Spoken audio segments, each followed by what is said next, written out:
Então, boa noite a todos os presentes. É um prazer tê-los conosco. Obrigada novamente ao professor Sérgio, que vai falar então sobre inosina e dor, né? Uma nova abordagem para uma antiga molécula do sistema purinérgico. É um tema muito interessante para nós que estamos aprendendo o sistema purinérgico, para alguns que já têm um conhecimento maior sobre o sistema purinérgico. E então dizer que é um prazer ter o professor Sérgio aqui conosco. Muito obrigada mesmo. Aproveitem muito, façam todas as perguntas possíveis para o professor Sérgio. E agora gostaria de passar a palavra para o GCL para que ele faça a apresentação, então, do professor Sérgio. Então, professor, eu que entrava em contato contigo, queria agradecer muito a tua presença, muito obrigado, tá?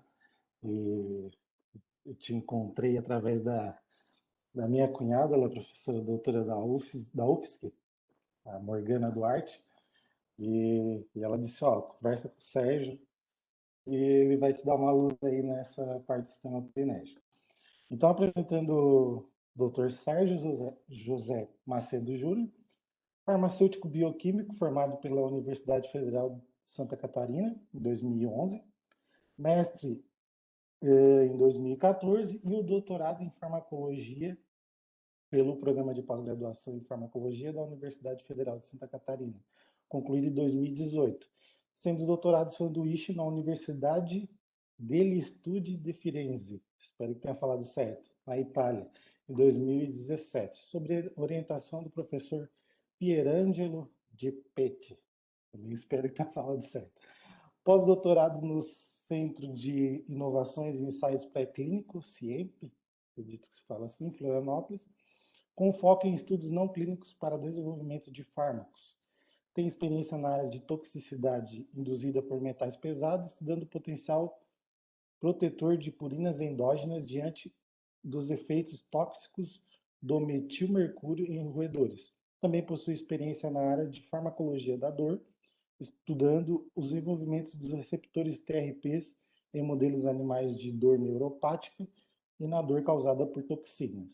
Experiência em farmacologia da dor, estudando os efeitos da inosina e envolvimento dos receptores de adenosina em modelos animais de dor neuropática.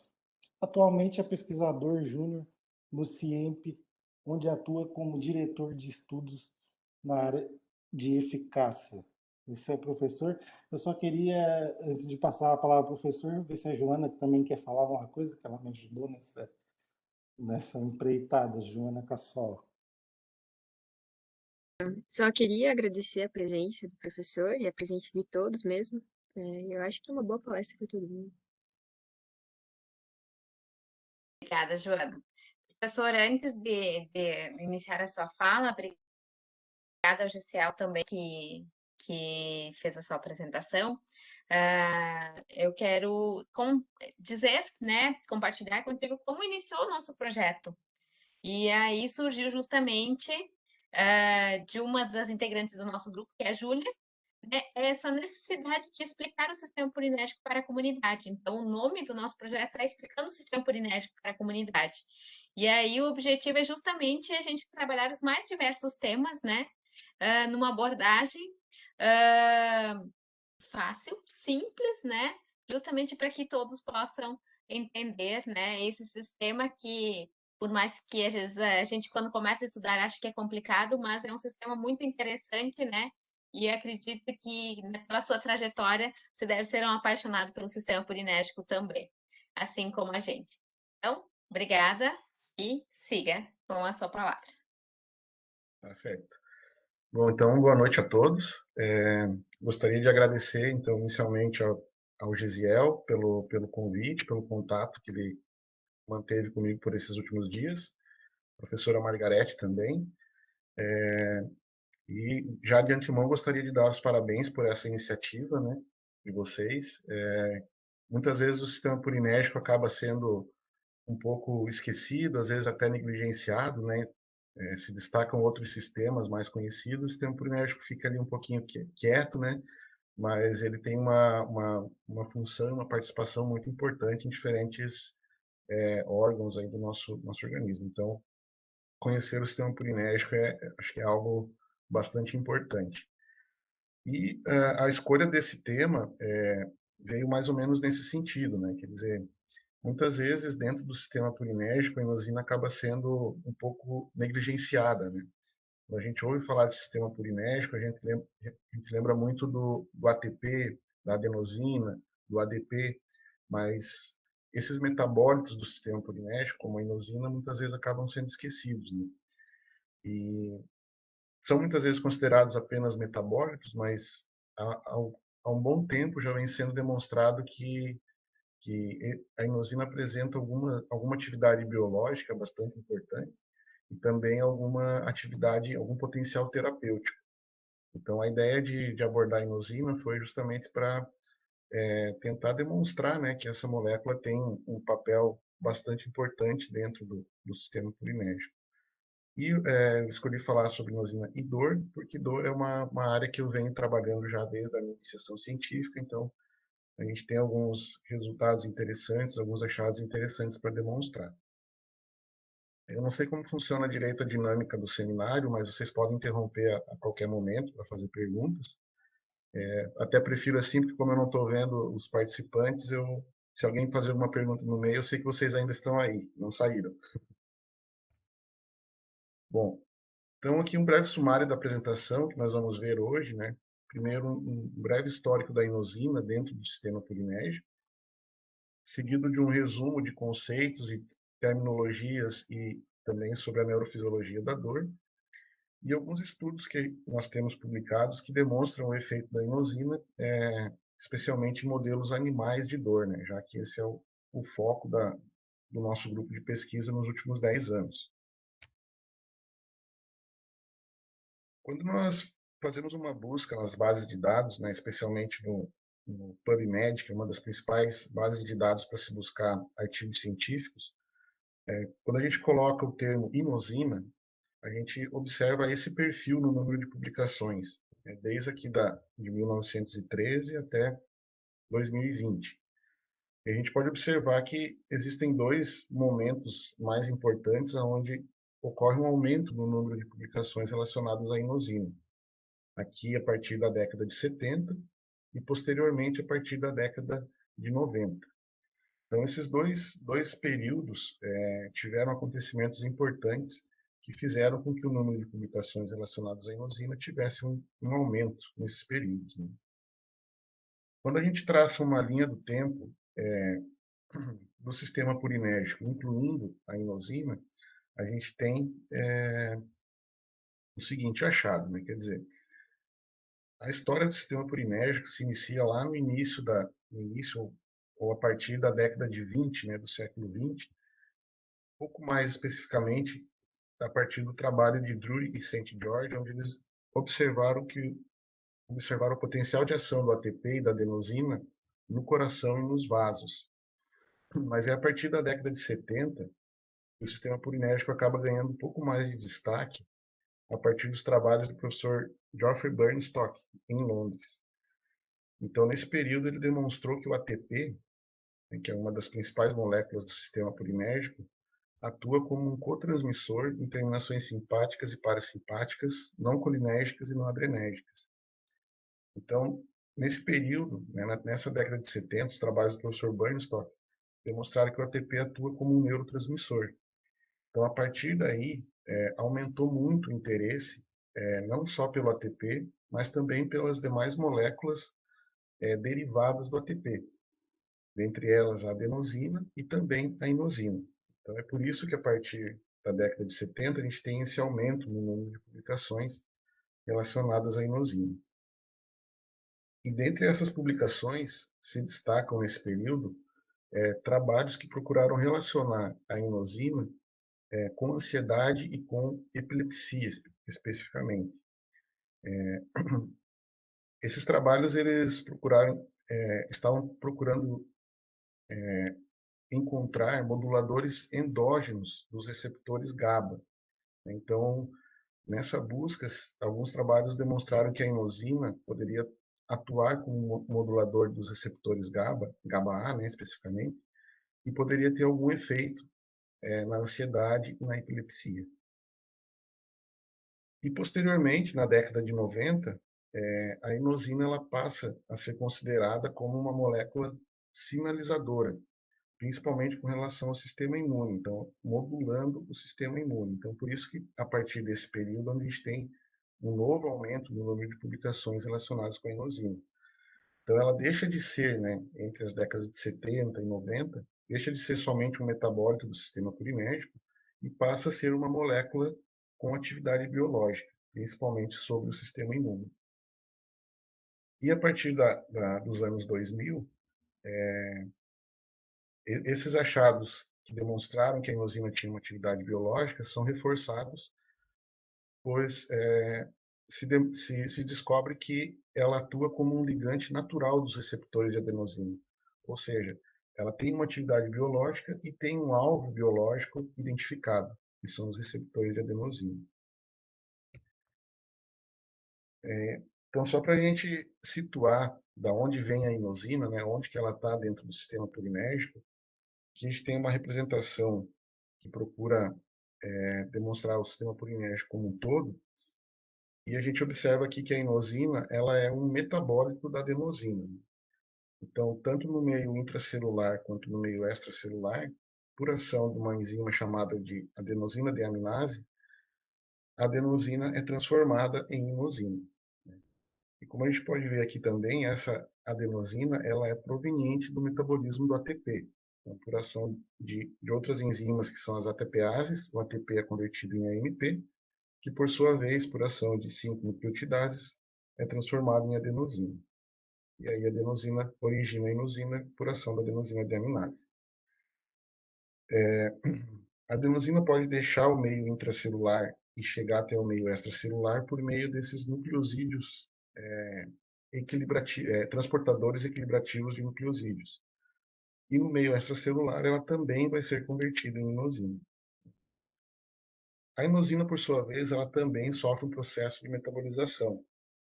Nesse caso, por ação de uma enzima chamada de purina nucleosídeo fosforilase, onde a inosina é transformada em hipoxantina.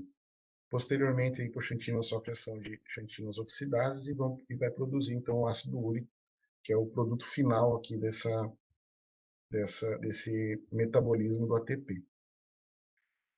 Então, por muito tempo, a inosina ela foi considerada apenas um metabólito da adenosina, né? E quando a gente fala em ATP, ATP sempre está relacionado com demanda energética da célula, né? Então, em situações onde ocorre um estresse metabólico, ocorre um aumento na produção de ATP, né? E, consequentemente, um aumento na produção de adenosina. Então, que situações são essas que podem levar a um aumento na produção de ATP? Situações de estresse metabólico, como disfunções metabólicas como diabetes, estresse oxidativo, ativação do sistema nervoso simpático. Então, diversas situações que levam a um aumento na demanda energética da célula. Esse aumento na concentração de ATP e, consequentemente, na concentração de adenosina, nessas situações, é acompanhado de um aumento na expressão da enzima que transforma a adenosina em inosina. Então, lá na década de 90, se demonstrou que essas situações de estresse metabólico levavam a um aumento também na produção de inosina, né, devido ao aumento na carga de ATP, aumento da atividade da enzima que transforma a adenosina em inosina. Então, os níveis de inosina também acabam aumentando. E se demonstrou que nessas situações, esse aumento de inosina serve para que ela atue como um imunomodulador, ou seja, modulando o sistema imunológico. Posteriormente, vários trabalhos demonstraram que essa ação imunomoduladora da inosina seria no sentido de promover um efeito anti-inflamatório. Então, na tentativa de conter um processo inflamatório decorrente desse estresse metabólico que está sendo gerado no determinado sistema. Então, além de ela apresentar, então, a partir da década de 90, se demonstrou que ela tem uma atividade biológica, a inosina, não é apenas um metabólito do sistema purinérgico, e que essa atividade biológica seria no sentido de controlar um processo inflamatório, no sentido de ter uma ação anti-inflamatória. E posteriormente, também na década de 90 e ao longo dos anos 2000, se demonstrou que a inosina também tinha atividade biológica em outras condições e que ela também atuava como um agente terapêutico em diferentes situações, incluindo algumas doenças do sistema nervoso central. Então, recentemente, nós publicamos essa revisão no Frontiers Neuroscience, onde nós fizemos um compilado dos trabalhos que investigaram os efeitos da inosina em diferentes doenças neurológicas. Então, nós observamos que diversos trabalhos demonstram que a inosina apresenta um efeito neuroprotetor, por exemplo, em doença de Parkinson, em esclerose. Outros trabalhos demonstraram que a inosina tem um importante efeito antidepressivo e ansiolítico. Ela também promove ou induz a regeneração neuronal, apresenta efeitos antiepiléticos, melhora a cognição, como por exemplo na doença de Alzheimer. E dentro dessa revisão, nós temos um capítulo específico que fala dos efeitos da inosina na dor, né? Mais especificamente em modelos animais de dor. Então, como o Gesiel tinha me falado, né, que gostaria que eu abordasse um tema do sistema purinérgico dentro de alguma condição do sistema nervoso central, acredito que essa revisão é uma revisão que pode ser bastante útil para vocês, então indico aí fortemente a leitura. Então, no capítulo onde a gente fala sobre inosina e dor, nessa revisão, nós abordamos boa parte dos nossos trabalhos, né? E aí vem a pergunta, né? Por que que nós resolvemos estudar inosina na dor? E aqui, então, eu não tenho como deixar de falar do professor Adair Roberto Soares dos Santos, que foi meu orientador na iniciação científica, durante o mestrado também, e acabou nos deixando recentemente, faz mais ou menos uns 3 meses, mas até os últimos dias aí nós ainda estávamos colaborando e ele participou da escrita dessa revisão que eu mencionei anteriormente. Então, há mais ou menos uns 10 anos atrás, nos anos 2008, 2009, no seu laboratório, o professor, junto com um aluno de mestrado, que hoje é professor na UNILA, Dr. Francisney Pinto do Nascimento, eles observaram que a adenosina administrada por via sistêmica em roedores apresentava um efeito analgésico por até 4 horas. Mas o interessante é que a adenosina ela tem um tempo de meia-vida plasmática de cerca de 10 a 30 segundos. Ou seja, assim que ela é administrada, assim que ela chega na corrente sanguínea, ela é rapidamente metabolizada. Essa metabolização ocorre principalmente nas células vermelhas, nos eritrócitos, onde a adenosina pode ser convertida em AMP, adenosina monofosfato, por ação da adenosina quinase, ou então em inosina, por ação da adenosina deaminase. Então, a primeira pergunta que surgiu foi como que a adenosina consegue apresentar um efeito analgésico tão duradouro, apresentando uma meia-vida plasmática muito curta, ou seja, sendo rapidamente metabolizada. E, além disso, se formos olhar para a estrutura molecular da adenosina e da inosina, estruturalmente elas são muito semelhantes. E essa semelhança poderia fazer com que ambas compartilhassem o mesmo alvo biológico, que nesse caso são os receptores de adenosina, que sabidamente apresentam propriedades anti-inflamatórias e propriedades analgésicas. Então, levando em consideração todas essas características, surgiu a pergunta se, de repente, parte dos efeitos analgésicos apresentados pela adenosina não poderiam ser decorrentes da sua metabolização e da produção de inosina, né? E se a inosina por si poderia também apresentar algum efeito analgésico. Então, foi esse conjunto de sugestões que levou o grupo a iniciar os estudos com inosina em modelos de dor. Vocês podem me interromper, tá, pessoal? Então, antes da gente entrar especificamente e falar dos resultados que nós temos de inosina nos modelos de dor, é importante a gente fazer uma revisão sobre dor, sobre conceitos e terminologias e também sobre a neurofisiologia da dor. Então, o conceito de dor mais aceito atualmente é que a dor é uma experiência emocional e sensorial desagradável associada ou semelhante a uma lesão tecidual real ou potencial. Então, existem dois componentes majoritários da dor, que é um componente emocional e um componente sensorial. Esses dois componentes necessariamente estão associados a uma lesão pré-existente, uma lesão que realmente existe, ou uma lesão que potencialmente pode vir a ocorrer. Um outro termo bastante comum na área de dor é o termo de nocicepção. Nocicepção é o processo neural de codificação dos estímulos nocivos.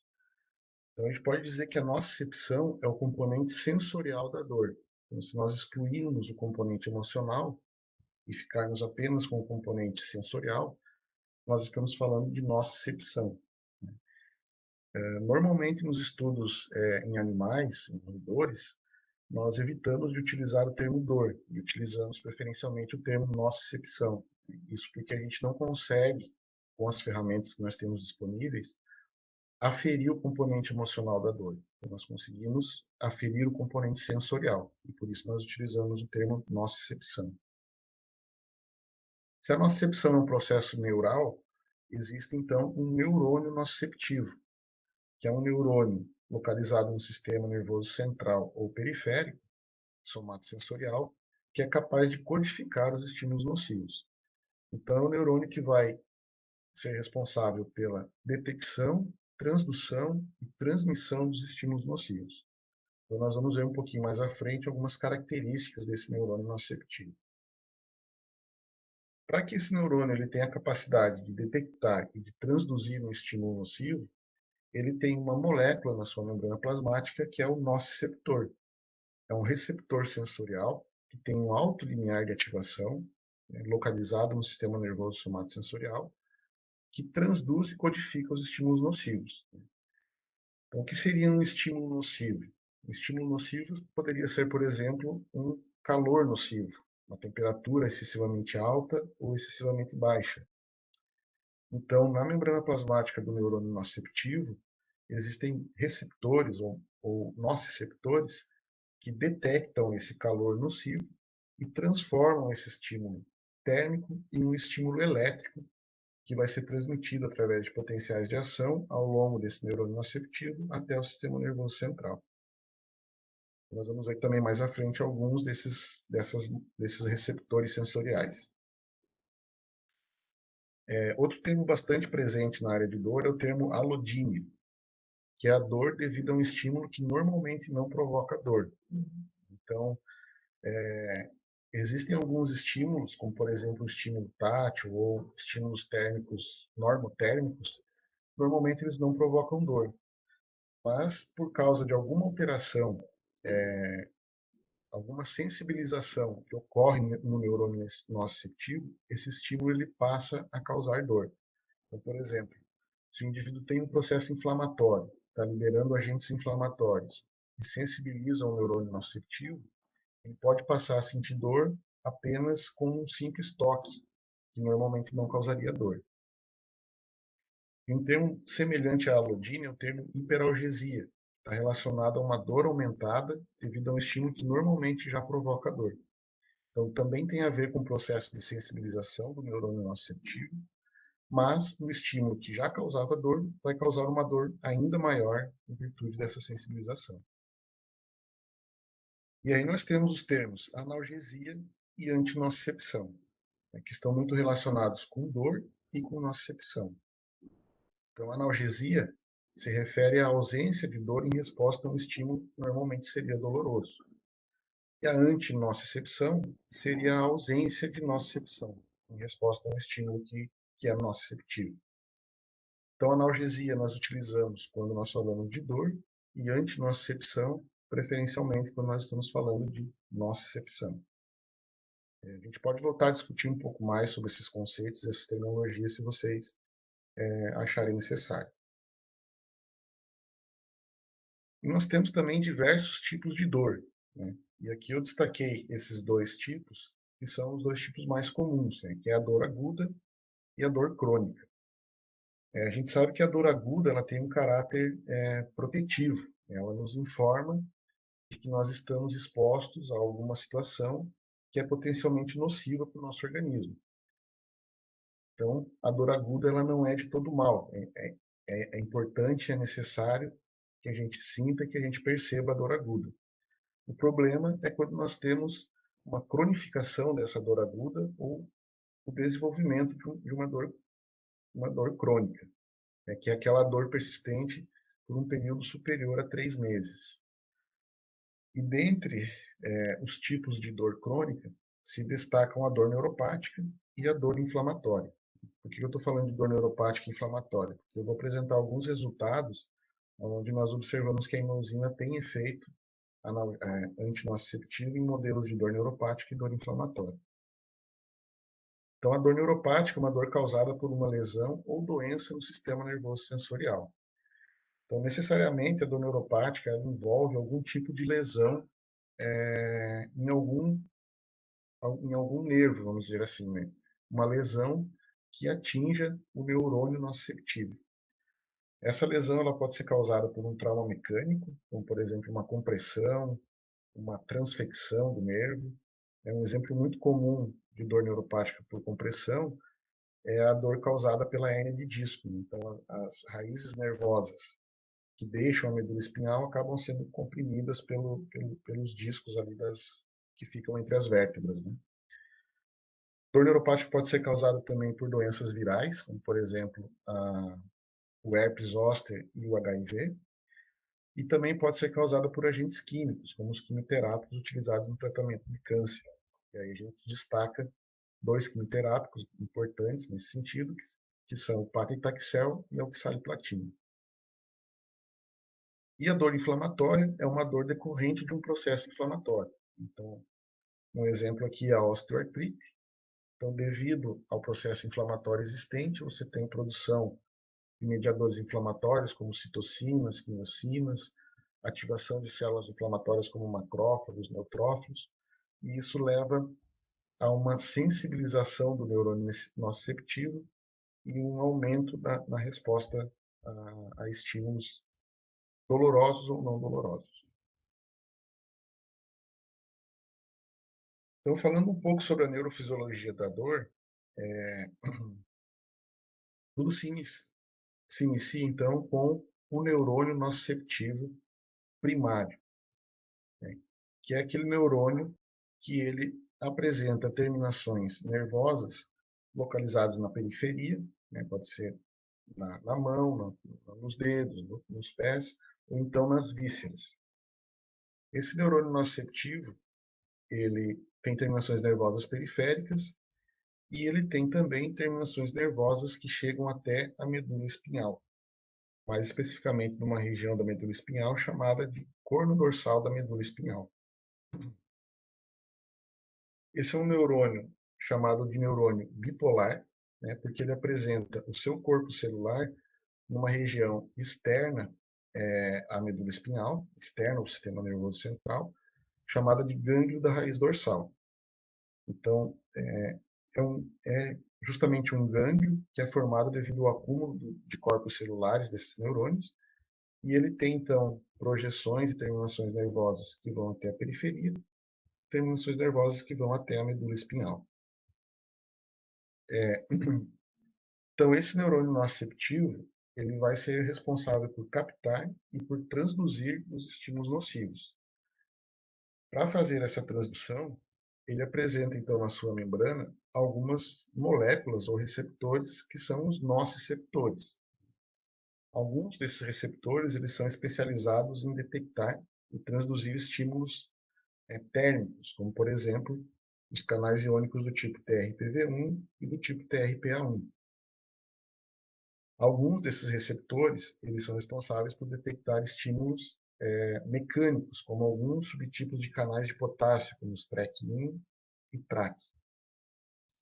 E alguns receptores são responsáveis por captar estímulos químicos. Aí a gente pode citar também os canais iônicos TRPV1 e TRPA1. Por exemplo, receptores TRPV1 são responsáveis por detectar a sensação de queimação da pimenta, né, devido à ativação pela capsaicina que está presente na pimenta. E os receptores TRPA1, eles são ativados pelo cinamaldeído, presente na canela, por exemplo. Então, esses neurônios nociceptivos que captam esses três tipos de estímulos, estímulos mecânicos, térmicos e químicos, são chamados de neurônios polimodais. E as fibras nervosas onde esses neurônios se encontram são chamadas de fibras polimodais. E nós temos também as fibras unimodais, que devido à presença de nociceptores específicos para detectar estímulos térmicos ou estímulos mecânicos, elas vão detectar apenas um tipo de estímulo. Então, voltando a essa figura, então nós temos fibras que são polimodais e fibras nervosas unimodais, fibras que captam os três tipos de estímulos nocivos e fibras que captam apenas um tipo de estímulo nocivo específico. Uma outra diferença entre essas fibras nervosas está com relação à sua mielinização, né, a presença ou ausência de bainha de mielina, e, consequentemente, a velocidade com que elas transmitem o estímulo nocivo.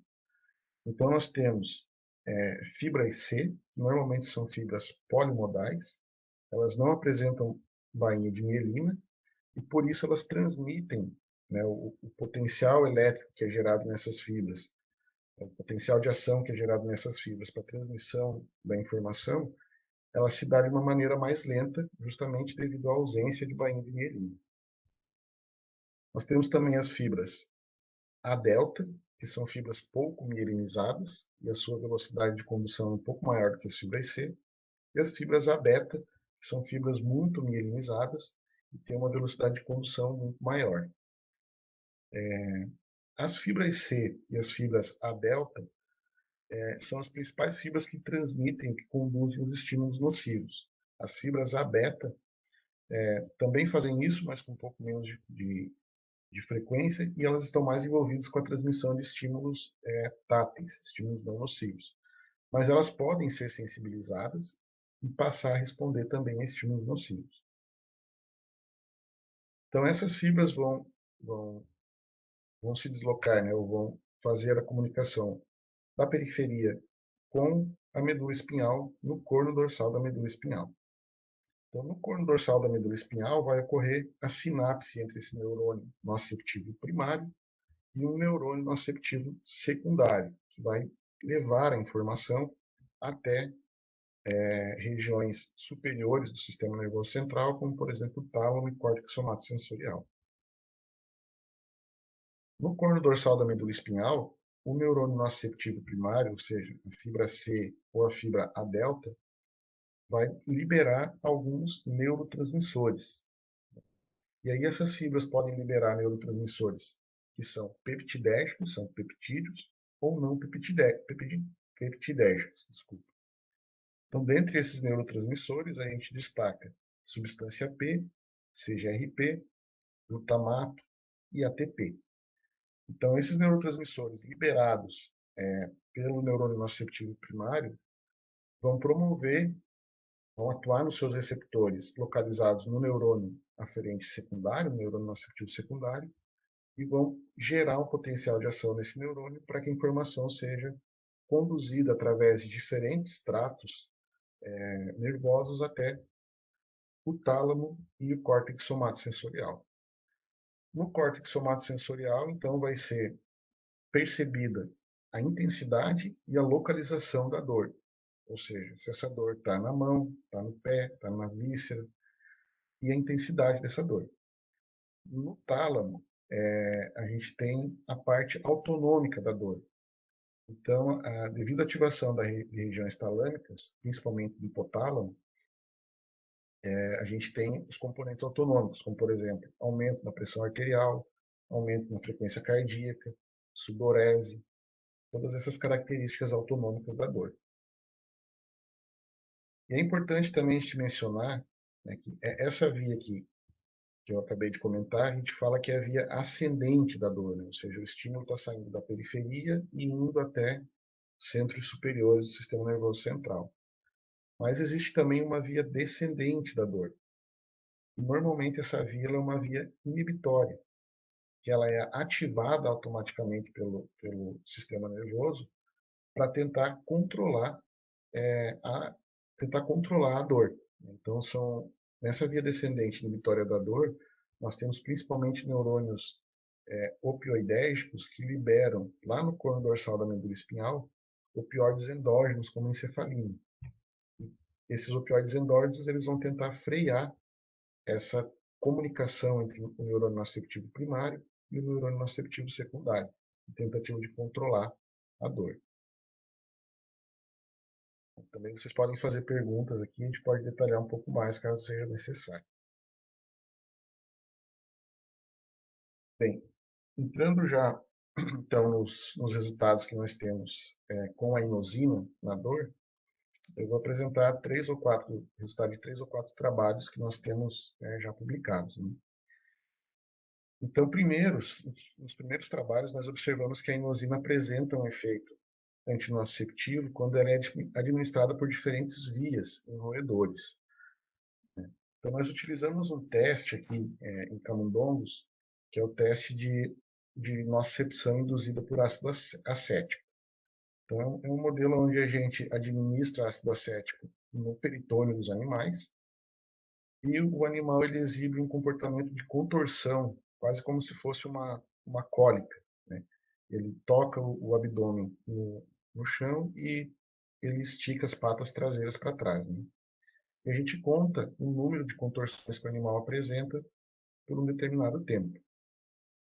A gente observou que quando a gente pré-tratou os animais com inosina, em diferentes doses, principalmente na dose de 10 mg por quilo, os animais apresentaram um número de contorções muito menor do que o apresentado pelos animais controle. O que sugere, então, que a inosina, administrada aqui pela via intraperitoneal, tem um efeito antinociceptivo bastante importante nesse modelo. E o mesmo a gente observou quando a inosina foi administrada por via oral. Vejam que aqui é interessante que o maior efeito que nós observamos, a maior redução no número de contorções, ela foi obtida com a dose de 300 mg por quilo. Aqui, quando era administrada por via intraperitoneal, a gente já via uma dose de 10 mg por quilo. Então, essa diferença ocorre devido ao perfil farmacocinético da inosina. Quer dizer, quando ela é dada por via oral, ela vai passar por todo o sistema digestivo, vai passar pelo estômago, vai chegar no intestino e vai ter que ser absorvida. Quando nós damos por via intraperitoneal, a gente facilita essa absorção. Então, por isso que doses menores apresentam efeito analgésico. Perdão. Nós também observamos que a inosina apresenta um efeito antinociceptivo quando ela é administrada por via intratecal, ou seja, quando nós administramos inosina diretamente na medula espinhal, ou quando nós administramos inosina por via intracérebro ventricular, quando nós damos inosina diretamente no cérebro, né? Então, por que é importante esse resultado, né? Se a gente voltar aqui nesse slide da neurofisiologia da dor, quando nós administramos inosina por via sistêmica, ela pode estar atuando e reduzindo a dor, atuando na periferia, atuando aqui no corno dorsal da medula espinhal, inibindo a transmissão do estímulo, ou atuando aqui no sistema nervoso central. E, de fato, a gente demonstrou que quando a gente administra inosina diretamente na medula, ela reduz a dor. Quando a gente administra ela no cérebro, ela também reduz a dor. Então, de alguma forma, ela está atuando aqui na medula espinhal, inibindo a transmissão do estímulo nocivo nessa região, e também atuando aqui no córtex somatosensorial, reduzindo a percepção da dor nos animais. E a gente também observou que ela tem um efeito antinociceptivo também quando é administrada diretamente na pata dos animais. Então, aqui é um outro modelo, que é o modelo de nocicepção periférica induzida por glutamato. A gente injeta uma solução de glutamato na pata dos animais e eles exibem um comportamento de lamber a pata, que é indicativo de dor. E a gente mede o tempo que os animais ficam lambendo a pata. A gente vê que os animais que foram tratados com inosina, diretamente na pata, ficam menos tempo lambendo a patinha do que os animais que receberam aqui o veículo, né, os controles. Então, esses resultados mostram que a inosina pode estar atuando tanto em nível periférico quanto em nível central para promover um efeito analgésico ou antinociceptivo. Então, todos esses modelos que eu comentei são modelos de dor aguda. Mas nós também testamos a inosina em modelos de dor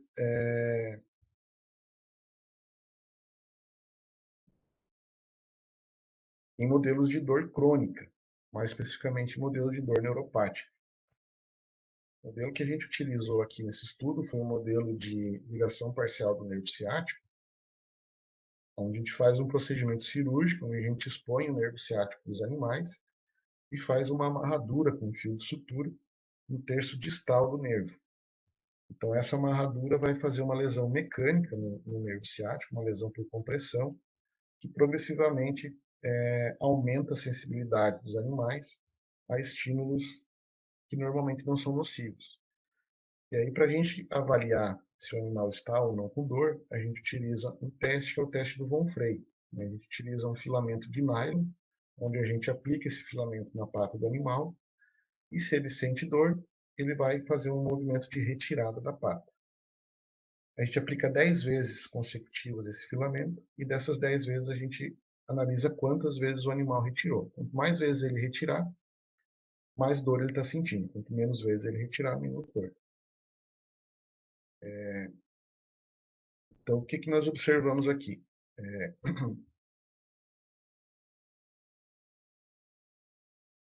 Antes do procedimento cirúrgico, a cada 10 aplicações dos filamentos, os animais retiram a pata cerca de 2 vezes. Após esse procedimento, eles passam a retirar a pata cerca de 7 ou 8 vezes, indicando que eles estão com uma sensibilidade aumentada e estão sentindo dor. Quando os animais são tratados com inosina, as doses de 10 ou 30 mg por quilo, eles voltam a responder, a cada 10 aplicações, voltam a responder cerca de 2 ou 3 vezes, o que eles respondiam, muito próximo ao que eles respondiam antes da cirurgia. Então, isso demonstra que a inosina está apresentando um efeito analgésico ou um efeito antinociceptivo nesse modelo. E esse efeito, essa redução nesse número de respostas, ela perdura aqui por até 4 horas para a dose de 30 mg e por cerca de 2 horas aqui para a dose de 10 mg.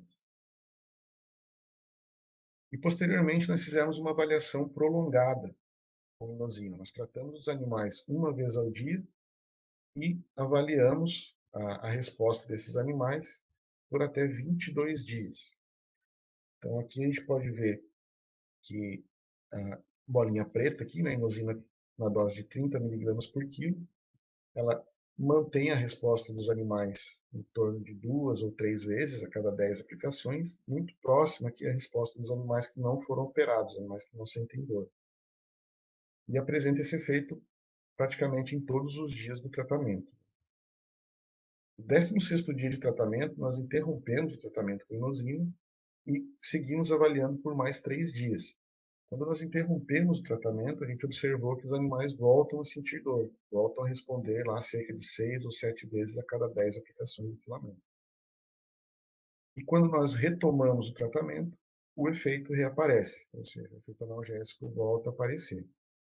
Então, isso demonstra que a inosina tem um efeito analgésico prolongado e que ela também não induz um processo de tolerância, né? Porque ela voltou a apresentar efeito analgésico após retomar o tratamento. Né? Se tivesse apresentado alguma tolerância, ela perderia um pouco desse efeito analgésico.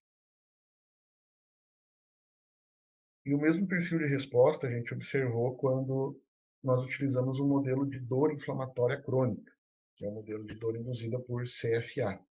A CFA é o adjuvante completo de Freud, a gente injeta na pata dos animais e isso gera um processo inflamatório local, que gera um processo de sensibilização e os animais passam a responder a estímulos que normalmente não eram nocivos. Né? Então, novamente, antes da aplicação do CFA, os animais respondem uma vez a cada 10 aplicações do filamento. Depois da aplicação do CFA, isso passa para 5 ou 6 vezes. E a inosina aqui é capaz de reduzir esse número de respostas, mostrando que ela tem um efeito analgésico por até 4 horas. E o mesmo perfil aqui de resposta no tratamento prolongado, no tratamento repetido. Então, esses dois resultados mostram que a inosina tem um efeito analgésico em modelos de dor crônica, tanto de origem neuropática quanto de origem inflamatória. Então, sabendo que ela tem um importante efeito analgésico ou antinociceptivo, nós passamos a investigar por quais mecanismos ela poderia estar exercendo esse efeito. E a gente procurou investigar o possível envolvimento dos receptores A1 de adenosina. Isso porque esses receptores são amplamente expressos no sistema nervoso central. São receptores que são acoplados a uma proteína G inibitória, e que, portanto, quando são ativados, eles promovem uma inibição do sistema nervoso central e poderiam, então, estar inibindo a transmissão do estímulo nocivo ali no neurônio nociceptivo. Para fazer essa investigação, nós utilizamos antagonistas específicos desses receptores A1 e também utilizamos animais nocautes para o receptor A1, ou seja, animais que não expressam, que não têm o receptor A1 em nenhuma célula do seu organismo. Nós utilizamos um outro modelinho, que foi um modelinho de formalina. Então, a gente injeta uma solução de formalina 2% na pata dos animais e conta o número de vezes que o animal eleva a pata por um período de 1 hora. Então, a gente observa que os animais veículo aqui, após a injeção de formalina, elevam a pata cerca de 100 vezes durante essa 1 hora. Os animais pré-tratados com inosina têm uma redução significativa nesse número de elevações, mostrando o efeito analgésico da inosina mais uma vez. E nos animais que receberam um antagonista dos receptores A1, que é o DPCPX, tanto por via intraperitoneal quanto por via intratecal, lá na medula, tem uma perda desse efeito analgésico, ou seja, quando a gente dá o antagonista antes de dar a inosina, o efeito analgésico da inosina se perde, que sugere que ela atua, que o efeito analgésico dela depende da ativação de receptores A1 de adenosina. E esse resultado ele foi comprovado então nos animais nocautes. Então aqui a gente vê os animais tratados com inosina tendo uma redução aqui no número de respostas nociceptivas, e os animais nocautes, os animais que não têm o receptor A1, têm uma resposta muito semelhante aos animais veículo, tanto quando a inosina é administrada por via intraperitoneal quanto por via intratecal. Então, novamente, sugerindo que os receptores A1 de adenosina parecem ser um alvo importante para o efeito analgésico da inosina. E aí a gente fez um ensaio para mostrar que a inosina, de fato, ela interage com os receptores A1 de adenosina. Quer dizer, ela é capaz de se ligar fisicamente com os receptores A1 de adenosina. Então, nós utilizamos um ensaio de ligação específica, um ensaio de binding, em amostras de cérebro de ratos e medula espinhal de camundongos. Então, a gente faz um homogenato dessas amostras, incuba essas amostras com um antagonista específico, que é o DPCPX, e coloca concentrações crescentes de um agonista, de uma molécula que sabidamente se liga aos receptores A1, que no caso foi a adenosina, ou concentrações crescentes de inosina. Então a gente observa que em concentrações muito baixas de adenosina, aqui o símbolo branco, praticamente todo o antagonista está ligado ao seu receptor. E à medida que a gente aumenta a concentração de adenosina, a porcentagem de antagonista ligado reduz. Ou seja, o agonista está deslocando o antagonista do receptor e está se ligando no receptor. Então, o mesmo perfil a gente observa com a inosina. O mesmo perfil a gente observa com a inosina. Ela também desloca o antagonista do receptor e, portanto, se liga ao receptor de adenosina. Esse perfil é observado tanto em amostras de cérebro quanto em amostras de medula espinhal. Então, esses achados mostram que, de fato, a inosina interage com receptores A1 de adenosina, possivelmente ativam esses receptores e promovem um efeito analgésico por essa via. E por fim, a gente foi investigar, né, a partir da ativação dos receptores A1 de adenosina, que vias de sinalização poderiam estar sendo ativadas para promover o efeito analgésico. Então, aqui a gente observou que esse efeito antinociceptivo da inosina depende da abertura de canais de potássio e do bloqueio de canais de cálcio, que são vias classicamente conhecidas da ativação dos receptores A1. A gente usou bloqueadores específicos de canais de potássio, voltagem dependente, o TEA e a 4-aminopiridina, e bloqueadores de canais de potássio ATP dependentes. Então, a gente viu que na presença desses bloqueadores, o efeito analgésico da inosina ela se perde, mostrando que esses canais são importantes para o seu efeito. E também quando a gente administra cloreto de cálcio por via intratecal, a gente aumenta a disponibilidade de cálcio, portanto o animal tenderia a sentir mais dor. Então, se caso o canal de cálcio esteja envolvido no efeito da inosina, a administração de cloreto de cálcio faria com que esse efeito fosse perdido. Foi exatamente isso que a gente observou nesse estudo, sugerindo que canais de cálcio também são importantes para o efeito da inosina. E por fim, a gente conseguiu então desenhar um possível mecanismo de ação da inosina, o seu efeito analgésico, bastante simples, né? Faltam muitas vias ainda de sinalização intracelular que precisam ser esclarecidas, mas basicamente a inosina atua em receptores A1 de adenosina, são receptores inibitórios. A ativação desses receptores pela inosina aumenta a abertura de canais de potássio, favorecendo o efluxo de potássio do neurônio e, portanto, dificultando a sua repolarização, ou então a ativação do receptor A1 pode inibir canais de cálcio, reduzindo os níveis intracelulares de cálcio e, consequentemente, inibindo a liberação de neurotransmissores, o que também leva a uma inibição ali da transmissão do estímulo nocivo. Bem, era mais ou menos isso que eu tinha para falar para vocês. Não sei se acabei sendo muito específico, a gente pode conversar um pouco mais, mas eu gostaria de agradecer aqui ao professor Adair Roberto Soares dos Santos, professor da UFSC e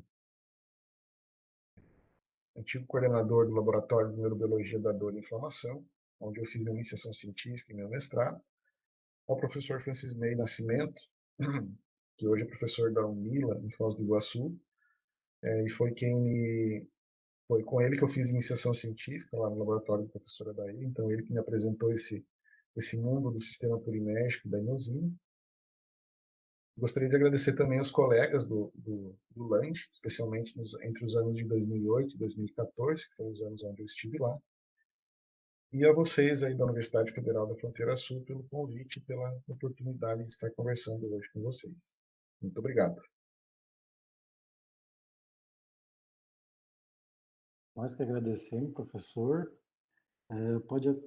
Se quiser, pode parar de compartilhar. Eu queria falar para o pessoal que pode colocar as perguntas no chat, se tiver alguma pergunta. E eu já queria falar com o professor que eu até tentei elaborar uma pergunta, mas o seu trabalho estava muito bem amarrado, assim. Tava vendo ali os antagonistas usados e como foi bem amarrado, assim. Não tem o que que tirar e colocar, eu acho. Mas, enfim, eu vou ver aqui se tem pergunta. Na medula, pergunta da Joana Vitória Cassol. Na medula, o alvo da inosina seria apenas os neurônios ascendentes? Possivelmente sim. Possivelmente o que a inosina está fazendo é ativando receptores A1 de adenosina, muito provavelmente no neurônio nociceptivo primário, né, porque esses receptores são expressos nesse neurônio, e a partir da ativação dos receptores nesse neurônio nociceptivo primário, ela inibe a liberação de neurotransmissores, como, por exemplo, o glutamato ou ATP, que iriam ativar os neurônios nociceptivos secundários. E ela pode também estar atuando no neurônio nociceptivo secundário, porque o receptor A1 também é expresso nesses neurônios, e, de certa forma, inibindo a transmissão do estímulo nocivo, né? Inibindo a geração de potenciais de ação nesse neurônio nociceptivo secundário, e, consequentemente, impedindo que o estímulo chegue até o córtex somatosensorial ou ao tálamo. Não acredito que ela esteja atuando na via descendente, porque a ativação de receptores A1 na via descendente, como um receptor inibitório, levaria a uma inibição dessa via descendente. O interessante é que a via descendente inibitória ela seja ativada, não inibida, né? Tanto que na via descendente nós temos a expressão de receptores serotoninérgicos, receptores noradrenérgicos, que são receptores estimulatórios, vamos dizer assim, né? Então, muito provavelmente a ação da inosina é na via ascendente. Professora Margarete, queria fazer uma pergunta? Sim, muito obrigada, Sérgio, pela sua palestra, pela sua fala, excelente, trabalho muito completo, como o Gessiel acabou de colocar, né? Então, na verdade, quando eu ficava pensando em uma pergunta, eu logo vinha a resposta, né, dos resultados, e é justamente por isso que as publicações foram tão boas, né? Só queria pedir desculpas porque o meu vídeo parou de capturar o sinal, né? Então eu estou sem vídeo no momento. Mas o que eu gostaria de conversar contigo, Sérgio, é a questão, por mais que eu sei que o seu trabalho é todo relacionado à dor, né? Mais nesse sistema nervoso central, mas eu queria saber o papel da inosina no câncer, justamente porque como se pensa que que a inosina ela possa ter um efeito muito semelhante à adenosina, né? Qual seria o papel da inosina no câncer? Você já teria estudado alguma coisa em relação a isso? Bem, obrigado pela pergunta, professora. Assim, nunca estudei inosina no câncer. Não saberia te dizer exatamente qual seria o efeito dela diretamente sobre o crescimento tumoral, por exemplo, né? Mas como ela tem uma atividade anti-inflamatória bastante importante, também mediada por receptores de adenosina, como a gente sabe que o câncer tem essa relação com inflamação, talvez possa existir um possível link nessa relação, né? Mas não sei te dizer diretamente sobre o crescimento tumoral como que a inosina se comportaria. O que tem de trabalhos, como eu demonstrei ali na via a inosina no sistema purinérgico, né, ela é metabolizada pela enzima chamada de purina nucleosídeo fosforilase, né? E existe uma molécula que vem sendo estudada recentemente, que é um inibidor dessa purina nucleosídeo fosforilase. Essa molécula se chama forodesine. Inclusive, ela já vem sendo utilizada em ensaios clínicos justamente para o tratamento do câncer, mais especificamente de câncer hematológico, né, cânceres relacionados a leucemias. Então, se sabe que ela inibe a purina nucleosídeo fosforilase e pode ser que parte dos efeitos dessa molécula, do forodesine, em câncer hematológico seja em decorrência do aumento dos níveis de inosina, né? Já que se bloquear a purina nucleosídeo fosforilase, os níveis de inosina aumentam. Então, de repente, também pode existir uma relação nesse sentido. Um efeito do forodesine, mas em decorrência do aumento da concentração intracelular de inosina. Perfeito, muito, muito boa relação, realmente. Eu fiquei pensando em qual seriam as possíveis relações, mas realmente a gente tem que estudar mais, né, para conseguir fazer todos esses links. Mas bem, bem interessante a relação que você fez. Muito obrigada. Obrigado. Então, acho que não temos mais perguntas. Se alguém quiser fazer mais alguma pergunta, só para avisar que o formulário de presença já está no chat. E acho que é isso, né? Ninguém tem mais pergunta. Professor Sérgio, doutor Sérgio José Macedo Júnior, queria agradecer muito, muito a sua presença, tá? Foi muito enriquecedor a sua palestra hoje e gostei muito, achei muito interessante e ainda mais quando a gente vê um estudo assim tão bem amarrado, bem feito, os olhos chegam a brilhar assim. Queria muito agradecer a professora também, Margarete, por ceder esse espaço para a gente aqui no projeto de extensão. E é isso, professor. Queria falar alguma coisa? Eu gostaria de novamente, né, agradecer o convite, agradecer a oportunidade. É sempre bom estar mostrando, né, aquilo que a gente está fazendo. Eu acho que muitas vezes a gente fica fechado no nosso mundo dentro do laboratório, né, publicando apenas para os nossos pares e dificilmente tem a oportunidade de compartilhar esses achados num projeto de extensão como o de vocês, né? Então é muito bom fazer parte disso e é muito bom saber, né, que existem projetos desse nível. Então parabéns também pela organização, parabéns pelo tema que vocês escolheram. E eu me coloco à disposição para participar de outras apresentações, outros seminários também, quando for conveniente. Muito obrigado. Tá certo, professor. Muito obrigado. Até se o professor quiser dar uma olhadinha no chat ali, tá? Os elogios Ah, sim, estão estou vendo aqui os Sim, sim, agradecimentos. com Então certeza. isso. É isso. A gente Tá fica ok. por aqui. Muito obrigado. Muito obrigado a quem compareceu. Obrigado também. Muito obrigada, professor Sérgio, novamente. Obrigada a todos os presentes. Um abraço. Até mais.